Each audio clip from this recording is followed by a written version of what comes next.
Mi nombre es César David de León Zambrano y soy seminarista en la Asociación Sacerdotal Siervo del Espíritu Santo. Quiero compartirles en este día una canción del cantautor católico Gerardo Anderson que se llama Hazme tu adorador. Hazme tu adorador, en espíritu y en verdad. Hazme tu adorador, en compromiso y en santidad. Hazme tu adorador, en espíritu y en verdad. Hazme tu adorador, en compromiso y en santidad. Y así poder volar hasta tu trono celestial y rendir todo mi ser hasta que llegue el amanecer. Y así poder volar hasta tu trono celestial y rendir todo mi ser hasta que llegue el amanecer. Adorándote, adorándote, adorándote, adorándote, adorándote, adorándote, adorándote, adorándote.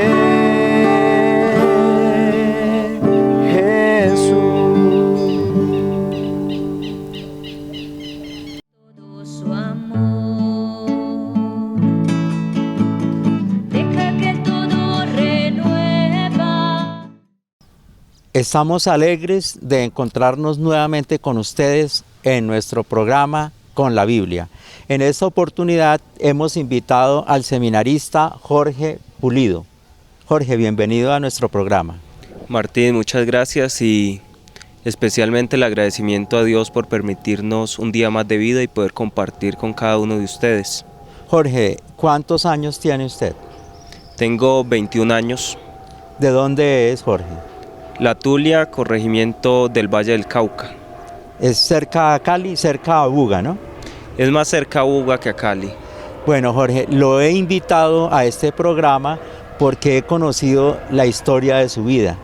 Usted tiene más personas que han estudiado para sacerdotes en su familia, ¿no? Sí, así es, Martín. Para la gloria de Dios, ya tengo 2 hermanos sirviendo como sacerdotes, uno en República Dominicana y otro en La Guajira, en Uribia. Y también nos contaba que su padre es diácono permanente. Sí, desde el año 2012 es diácono permanente. ¿Qué es un diácono permanente para que nuestros queridos televidentes se sitúen en esta vocación? Bueno, un diácono permanente es una persona casada que tiene ya una estabilidad en su matrimonio, pero el Señor la llama también a servirle a través de los ministerios sagrados. Se dice que es sacerdote en 3er grado, en el grado más bajo, pero participa del sacerdocio ministerial de Jesucristo. O sea que él preside la Santa Misa. No, la Santa Misa no, pero sí puede realizar lo que llamamos liturgia de la palabra. Y distribuir la Santa Comunión. Así es, a los enfermos también administrar el sacramento del bautismo y el sacramento del matrimonio. En esencia, lo que no puede él ejercer es ni la confesión, o sea, la reconciliación, ni consagrar las santas especies. Así es, de resto puede hacer prácticamente lo que hace un sacerdote. Acompaña en el altar también, ¿no? También acompaña en el altar y puede dirigir espiritualmente. ¿Cómo nace la vocación suya, Jorge? Mi vocación nace principalmente mediante el testimonio de mi familia. Desde que tengo uso de razón, soy llevado a los grupos de oración, a las Eucaristías. Nunca estuve metido totalmente en la vida parroquial como acólito. Eso fue algo que hice ya siendo prácticamente seminarista, el servicio en el altar. pero en mi casa sí había una presencia muy fuerte de la oración, de la vivencia de la palabra de Dios, y eso fue moldeando la vocación en mi corazón. Pero usted está aquí, o sea, ¿esta vocación se da por una costumbre, por un acondicionamiento o por qué se da? ¿Por una experiencia mística, espiritual? No, yo siempre he hablado que el Señor ha tenido predilección para, primero con mi familia, porque como ya les contaba, además de mí, ya hay 2 sacerdotes y un diácono permanente, que es mi papá. Pero también hay una llamada personal, individual, que he sentido de parte del Señor. Es algo que es poco inexplicable pues por la vía de la razón, porque es un sentido profundo de escuchar la voz de Dios en la oración, en el silencio, que le dice a uno, ven y sígueme, y es irresistible la voz de Dios. ¿Se siente algún gozo en seguir a Dios, en estar en esta experiencia con Dios? Por supuesto que sí. Se siente como la vida se va planificando a medida que uno se da cuenta que está cumpliendo la voluntad de Dios al encontrarse en un lugar como este, en este seminario. Entonces es algo muy llenador para mi vida, que realmente me causa felicidad y alegría todos los días. Pero también lo ha tocado a usted digamos, la adversidad, porque usted tiene familiares muy cercanos que han fallecido, ¿no? Sí, claro que sí, y aún estando aquí en el seminario, el año pasado tuvimos en la familia pues la pérdida de mi mamá. Ella partió hacia la presencia de Dios y fue un acontecimiento que lo marca a uno. Usted preguntó, ¿por qué si yo le estoy sirviendo a Dios me tiene que quitar a mi mamá? Yo creo que cuando me enteré que ella estaba en cuidados intensivos, lo primero que hice fue ir a la capilla y entregársela en manos del Señor y decirle, Señor, haz con ella lo que tú quieras, porque tal vez la misión que ella tenía para aquí en la tierra ya la había cumplido. Nos había educado a todos y sentía en cierta medida como su vida se había planificado a través de un servicio en el hogar, de un testimonio de vida. Nos contaban de la experiencia que ustedes vivieron en lo que nosotros llamamos la noche que es de velación, sí, antes de ir al sepulcro. Sí, así es. Esa noche fue una noche llena de bendición, pues es como una experiencia curiosa, no se ve siempre, porque por lo general, Martín, uno conoce que un velorio es como triste, el lugar donde se congregan los familiares, amigos, pero hay un ambiente de tristeza, de desánimo, de lágrimas, y en el caso particular de mi mamá fue completamente distinto. Pues nosotros estamos dentro de la corriente de la renovación carismática y la alabanza, la oración de alabanza prima. Esa noche fue una noche de total alabanza al Señor por la vida de mi mamá, por el testimonio que ella nos dio, por su ejemplo. Era glorificar el nombre del Señor toda la noche. Fue realmente maravilloso. O sea que fue contrario a lo que pasa en otras velaciones, que es la gente llorando y recriminando a Dios y se acabó el mundo, Dios sí existe porque me quitó a mi mamá, y aquí pasó lo contrario. Así es, yo creo que el Señor ha permitido que nosotros como familia conozcamos el sentido profundo de la muerte, como ese paso a la presencia de Dios, y lo que nos hablaba San Pablo: para el que ha resucitado con Cristo ya la muerte no existe, y por tanto la muerte es una ganancia, porque es el encuentro definitivo con el Dios que nos ha creado, hacia el cual nosotros tendemos y hacemos todo lo que acontece cada día, nos levantamos por Él. Entonces ese fue el motivo principal por el cual nosotros glorificábamos el nombre del Señor, porque realmente la muerte ya no causaba miedo, o no causa miedo, porque conocemos y sabemos que Cristo ha resucitado y que también con Él cada uno de nosotros.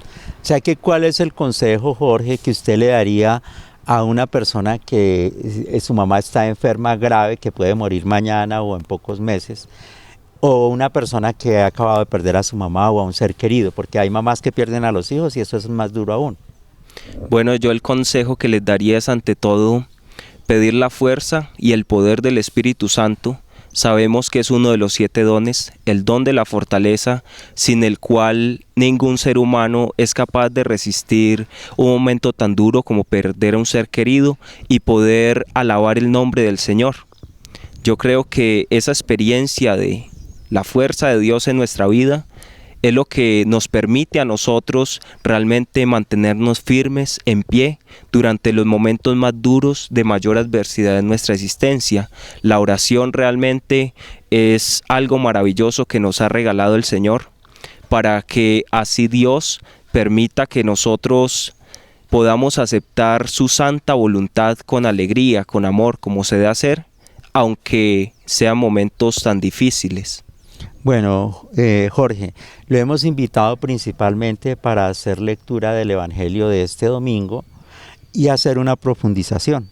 Pero antes le vamos a pedir a usted que pida en esa oración de la cual usted nos habla, pida al Espíritu Santo para que Él nos asista en este profundizar el Evangelio de Marcos, que es el que vamos a profundizar en este domingo.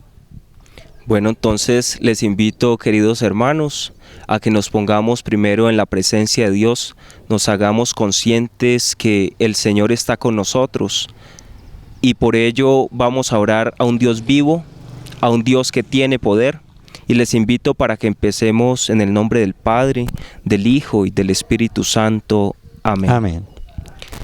A ti, Santo Espíritu de Dios, te pedimos que en este momento del día vengas y visites nuestra mente, nuestro corazón, nos hagas dóciles para ti, porque sabemos y conocemos que sin ti nada podemos hacer, que tú eres nuestra fuerza, nuestro aliento, que tú eres el único que nos puedes dar a conocer el mensaje de la palabra de Dios, aquel mensaje que tú mismo has inspirado por medio de tantos escritores a los cuales tú te revelaste y pudieron poner allí tu santa palabra, tu voluntad, lo que tú quieres, Espíritu Santo de Dios.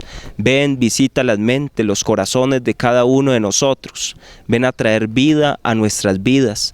Ven a santificarnos, ven a llenarnos, ven a renovarnos. Y te pedimos que nos des oídos de discípulo para que podamos realmente escuchar la voz de nuestro pastor, la voz de Jesucristo, nuestro Maestro y Señor. Amén. Amén. Mientras mis queridos televidentes alistan la Biblia en el Evangelio de San Marcos, capítulo 1, versículos del 21 al 28, yo le pregunto a usted, ¿es importante prepararse para entender la Biblia o cualquiera que coge la Biblia y la lee la va a entender? No, ya lo decía el cardenal Suenens, que sin el Espíritu de Dios, la palabra se convierte en letra muerta, no tiene ningún significado para nosotros.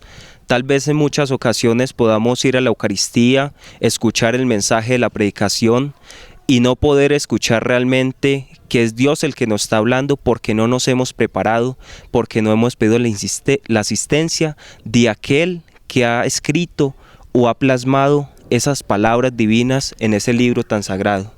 Ahí tenemos la oración al Espíritu. Ahora, la gente tiene que estudiar como leer un libro, como aprender en un libro, enseñarle a un profesor para entender la Biblia.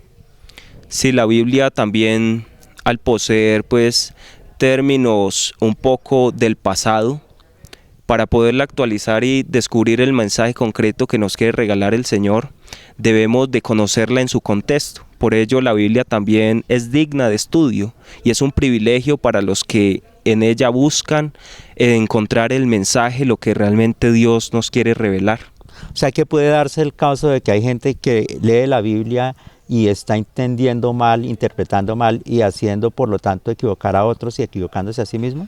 Por supuesto que sí, y la historia lo ha mostrado de tantas personas como por ejemplo Martín Lutero, que hizo una lectura de la Biblia sin tener en cuenta la tradición viva de la iglesia, lo que decían los santos, los padres de la iglesia, y por eso Él pensó que la Biblia simplemente leída al pie de la letra era suficiente para descubrir el mensaje que había allí. Y por tanto, pues hoy en día tenemos tantas iglesias protestantes que se basan pues en ese postulado o en esa doctrina que hizo Martín Lutero. Entonces sí puede llevar a mucha confusión. A muchos errores. Así Entonces es. le vamos a pedir a usted que nos haga el favor y nos lea el Evangelio de este domingo. Tomado del Evangelio según San Marcos. Al poco de llegar a Cafarnaúm, entró el sábado en la sinagoga y se puso a enseñar. Y la gente quedaba asombrada de su doctrina, porque les enseñaba como quien tiene autoridad y no como los escribas. Había precisamente en su sinagoga un hombre poseído por un espíritu inmundo, que se puso a gritar: ¿Qué tenemos nosotros contigo, Jesús de Nazaret? ¿Has venido a destruirnos? Sé quién eres, el Santo de Dios. Jesús entonces le conminó: cállate y sal de él.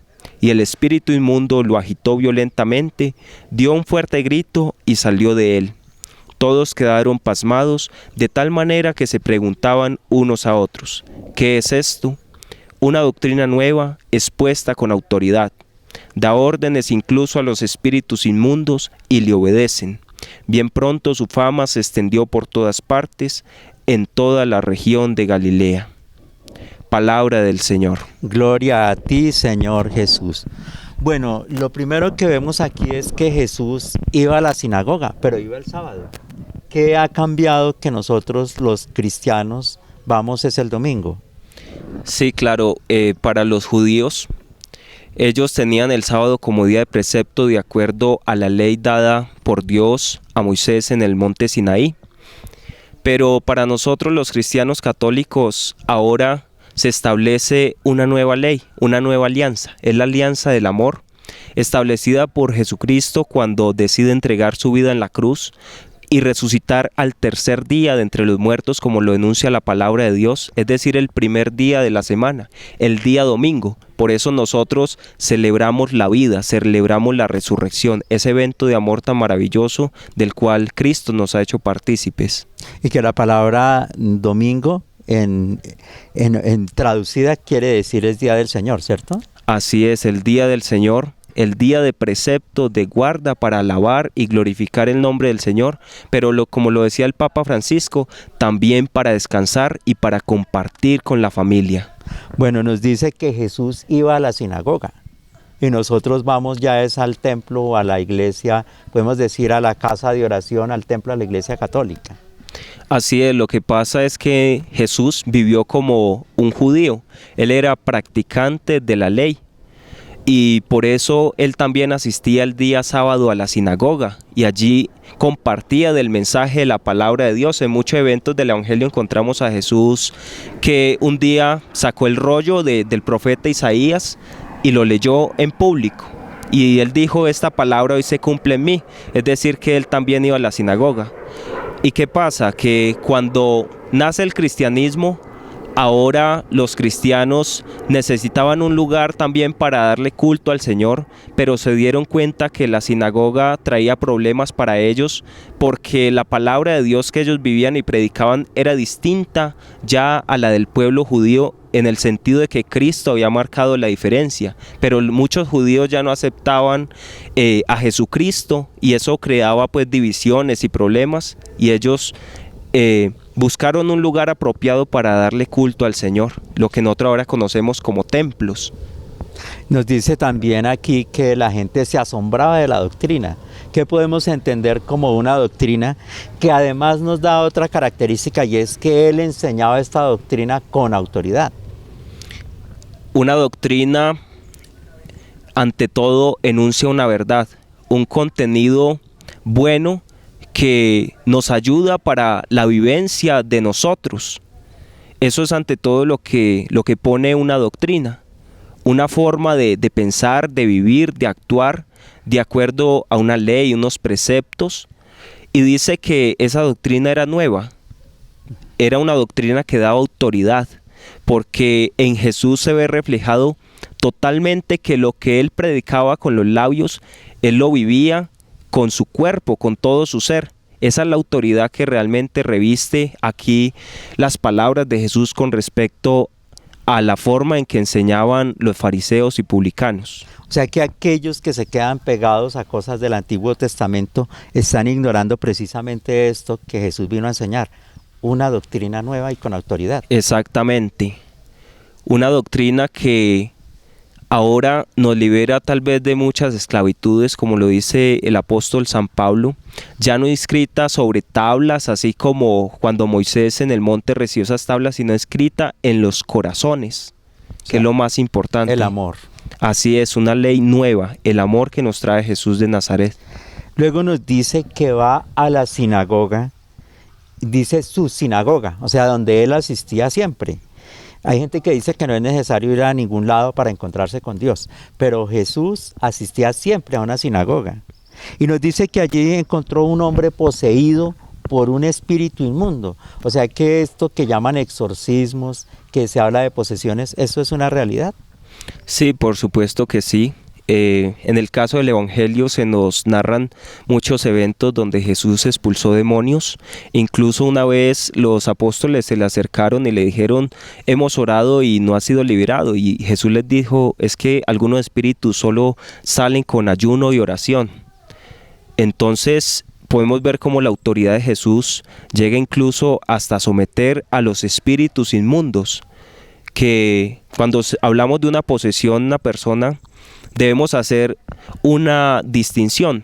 Primero, puede ser el evento como tal que se presenta aquí en el Evangelio. Realmente había una persona la cual el maligno le estaba causando un daño, no la dejaba tener paz, y por eso Jesús viene a liberar a los oprimidos por el diablo, lo dice cuando anuncia su ministerio. Y también existe la posibilidad de que en muchas ocasiones haya manifestaciones en las personas, pero muchas veces es producto de una deficiencia psíquica, un problema psicológico que causa traumas, y eso lleva de pronto a las personas a actuar de una diversa forma. Por tanto, se debe hacer un buen discernimiento de este tipo de sucesos. Sí, nos dice también pues que el Espíritu le dice: ¿qué tenemos nosotros contigo, Jesús de Nazaret? Has venido a destruirnos. Sé quién eres, el Santo de Dios. Entonces ellos, o sea, los demonios sí identifican a Jesús, sí lo conocen. Los demonios tienen plena conciencia de quién era el que estaba delante de ellos. Sabían que era el Hijo de Dios, sabía que era el Santo de Dios. Pero ¿qué pasaba? Que no lo reconocían como Señor. Lo reconocen como Dios, como Creador, como el Supremo. Como poderoso. Exactamente, pero no le dan autoridad sobre sus vidas. Es muy distinto decir Jesús es Señor a decir Jesús es mi Señor. Cuando yo digo Jesús es mi Señor, lo pongo como Señor de mi vida, de todo mi ser. O sea, que tengo que obedecerlo. Así es. Y hacer lo que Él dice. O sea que en esa situación podemos encontrarnos muchos de nosotros. Reconocemos que Jesús es Dios, pero no hacemos lo que Él nos manda. O sea, estamos un poco haciendo lo que hace el demonio. Reconoce que es poderoso, que existe, pero no le obedece. Sí, sucede mucho. Muchas personas se confiesan cristianas, se confiesan bautizadas, católicas, pero nunca van al templo. Entonces son simplemente cristianos de nombre. Y sabemos que si no hay obras, si no hay actos concretos, la salvación no se nos es dada a nosotros simplemente por el hecho del bautismo. Ese ya es el comienzo de la vida cristiana. Mas lo que realmente nos hace a nosotros auténticos cristianos es el reconocimiento de Jesús como nuestro Señor y Salvador. Nos dice que Jesús le dio una orden y le dijo: cállate y sal de él. ¿Y sale? Claro que sí, la autoridad de Jesús es suprema.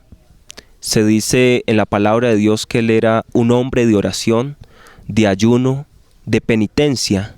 Era un hombre que cumplía la voluntad de Dios, y por ello es un hombre que hasta los espíritus inmundos se le someten. Es decir, que Él está por encima de cualquier autoridad aquí en la tierra y también por encima de cualquier autoridad espiritual como los demonios. Y entonces el demonio sale, el espíritu inmundo, dice acá, sale de él. lo agita violentamente y lo abandona. Y todos quedaban, aquí la expresión es pasmados, o sea, aterrados. ¿Qué es esto? Una doctrina nueva expuesta con autoridad. Esa es la parte interesante. Muchos se quedan en una doctrina vieja. Y el salto lo da Jesús. Ya veíamos, por ejemplo, que el bautismo que recibe Jesús es muy distinto del bautismo que Él nos da como cristianos. Y dice, da órdenes incluso a los espíritus inmundos y le obedecen. Y se hace famoso Jesús. ¿Él quería ser famoso? En ningún momento él quería mostrarse por encima. Él en muchas ocasiones, el Evangelio lo muestra que se escabulló entre la multitud. Él no quería ser tratado como el más grande, él quería mostrar la doctrina del Padre. Como mensajero de su Padre, él dice que simplemente comunica una doctrina que se le fue dada. O sea que toda esta gente que busca la fama no está actuando como Jesús. No, el ministerio de Jesús es un ministerio de abnegación, de renuncia, es un ministerio de humildad. Él es el buen pastor, pero un pastor que está cerca de sus ovejas, pero que, como lo dice Jesús, no podemos ser de esos pastores que se aprovechan de las ovejas, que se quieren engordarlas para comérselas. Eso es como algo que nos manifiesta Jesús en el Evangelio. Por eso la voz del pastor, que es Jesús, sus ovejas le reconocen. Cuando viene el maligno, cuando viene alguien que no va de acuerdo a esa doctrina, la oveja que está preparada para escuchar la voz de Dios no se va a dejar confundir fácilmente. O sea que estos pastores que surgen con iglesias que dicen que son de Dios y lo demuestran económicamente, ¿se puede decir que por tener logros económicos y mucha fama ya son de Dios? No, por supuesto que no. Y más cuando se busca tras un bien económico. Eso es totalmente denunciado por el apóstol cuando dice que lo que habéis recibido gratis, dadlo gratis. Ese es un criterio de discernimiento para cuando nos encontremos con una persona de Dios. Si nosotros vamos a pedirle ayuda por alguna necesidad espiritual y nos damos cuenta que nos está pidiendo 20, 50 mil pesos, seguramente que eso ya no es del Señor. Bueno, Jorge, nos alegra haber compartido con usted este evangelio. Para culminar, en este domingo estamos recordando, haciendo memoria de Santo Tomás. ¿Qué sabe usted de Santo Tomás de Aquino? Santo Tomás de Aquino, uno de los grandes santos de nuestra iglesia, tal vez uno de los más mencionados en el ámbito académico. Él es doctor de la iglesia, es un hombre que se dedicó completamente toda su vida al Señor, al estudio de la palabra de Dios, pero también que logró conciliar la fe y la razón. Logró hacer esa síntesis, esa unidad. La teología y la filosofía. El pensamiento divino, la revelación que Dios nos había regalado y también lo que el hombre por sus capacidades que el mismo Dios ha dado, ha alcanzado, es decir, su razón. Y él vivió como 400 años antes que Martín Lutero, ¿no? Así es, se dice que él vivió alrededor del año 1200. Y Martín Lutero al 1500. 1500. Más sí. bien 300 años, listo. Así es. Sí. Bueno, Jorge, nos alegra haber compartido con usted. ¿Usted por qué le diría a un joven vale la pena buscar el sacerdocio? Bueno, realmente, primero que todo, el Señor llama a los que Él quiere. Y la voz del Señor es inconfundible cuando nosotros nos preparamos en oración. Por eso es que difícilmente una persona que siempre está ausente de Dios, pues va a escuchar la voz con mayor facilidad. Por tanto, yo les animo a todos aquellos que están buscando del Señor, que sienten ese deseo en su corazón de consultar con un guía espiritual, con un sacerdote, con alguna persona. Una religiosa, una monjita. Para que le ayude a discernir cuál es la vocación, qué es lo que el Señor quiere, porque muchos reciben el llamado, pero no son capaces de discernirlo. Y el Señor llama primero para que estén con Él, es decir, para que conozcan a Jesús cara a cara, persona a persona. Y ese encuentro con Jesús, como lo decía al principio, da plenitud total a la vida. Entonces es algo maravilloso, la vocación como don, como regalo de Dios, como elección que el Señor hace, porque vemos que aquellos que tienen la vocación al sacerdocio, a la vida religiosa, son tomados de entre los hombres, no son personas extraordinarias ni salidas pues de lo común, son hombres normales, comunes y corrientes. Si el Señor llamó a pescadores y hizo de ello los mejores predicadores del Evangelio y también hizo de ellos grandes santos, ¿cuánto no podrá hacer por uno de nosotros que sea capaz de decirle sí al Señor, de dejar las redes como lo hizo Pedro, Andrés y los demás y seguirlo a donde quiera que Él vaya? Pero yo diría que no solo es que nos esperemos a que Dios nos haga un llamado, porque ya nosotros estamos siendo llamados a la santidad, a la salvación, y si tenemos claro que el sacerdote ayuda a salvar las almas, pues el llamado ya está implícito en Dios ya me llamó y nos llamó a todos. ¿No cree, Jorge, que sería ese paso también posible? Claro que sí, se puede dar que uno, de acuerdo a querer cumplir la voluntad de Dios, quiera abrazar uno libremente el sacerdocio, lo que el Señor regala, pero recordemos que es ante todo morir a nosotros mismos para que otros tengan vida. Jorge, lo invito a que salude a sus compañeros de seminario, de siervos del Espíritu Santo, para que salude a su familia, a sus coterráneos del Valle del Cauca y también para que se despida de nuestros queridos televidentes. Bueno, entonces primero que todo quiero saludar a todos mis hermanos seminaristas, siervos del Espíritu Santo, que me ayudan a crecer en la fe, a construirme como persona. También quiero saludar a mi familia, a mi hermano que se encuentra prestando sus servicios como sacerdote en Santiago de los Caballeros, República Dominicana, a mi hermano Gerardo Andrés, que presta su servicio en Uribia, que hasta allá les lleguen también a ellos la bendición del Señor, a mi hermana Paola Rocío y a mi papá Gerardo Pulido. También quiero dar el agradecimiento a cada uno de ustedes que comparten este momento de vivencia en la fe, que nos ayuda a crecer mutuamente en todo lo que el Señor nos ha regalado, nos ha dado, y ojalá que todos un día nos podamos encontrar compartiendo en el reino de los cielos, alabando y glorificando el nombre del Señor. Bueno, queridos televidentes, les recuerdo que a la Biblia uno se acerca con el estudio y con la oración. Comience usted por una corta oración al Señor de 5 minutos y lea cualquier pasaje bíblico y ya está usted comenzando a escuchar a Jesús. Y no se olviden, el domingo a la Santa Misa, porque es un mandamiento. Jesús nos dice esta palabra que nos leyó hoy Jorge, iba cada sábado a la sinagoga. Nosotros tenemos que hacer otro tanto el domingo, ya para encontrarnos con el mismo Jesús en la última cena, en el cuerpo y la sangre, en la hostia y el vino consagrados. Tengan una buena semana, gracias a ustedes. Igualmente agradecemos al Canal de la Unión, al Seminario Nacional Cristo Sacerdote y a don William Toro, que nos muy amablemente graba y edita este programa. Buena semana, Dios les bendiga.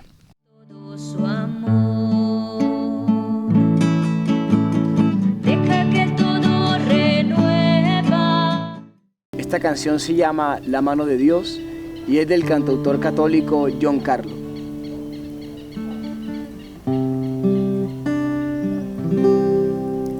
Hay una mano que conmigo está cuando no tengo fuerza, y sin pensarlo me ha de levantar cuando llegan las pruebas.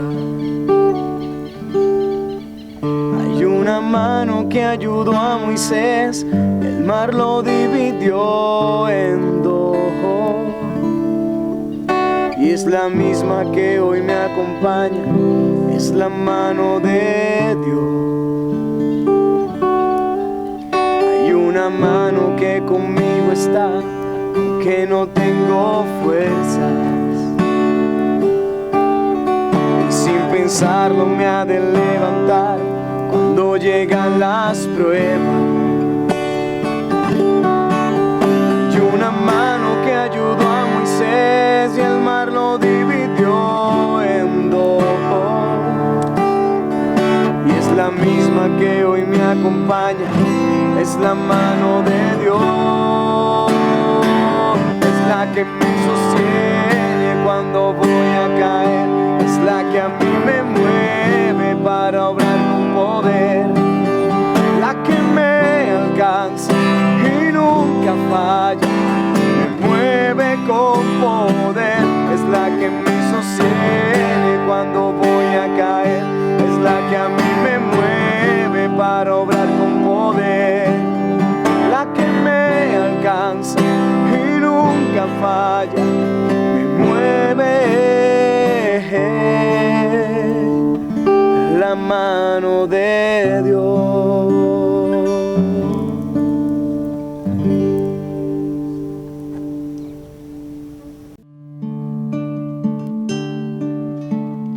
Deja que el Señor te envuelva, deja que toque tu puerta, deja que el Señor derrame todo su amor,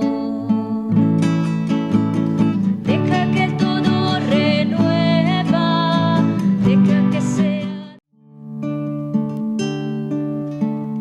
deja que el Señor te envuelva, deja que toque tu puerta, deja que el Señor derrame todo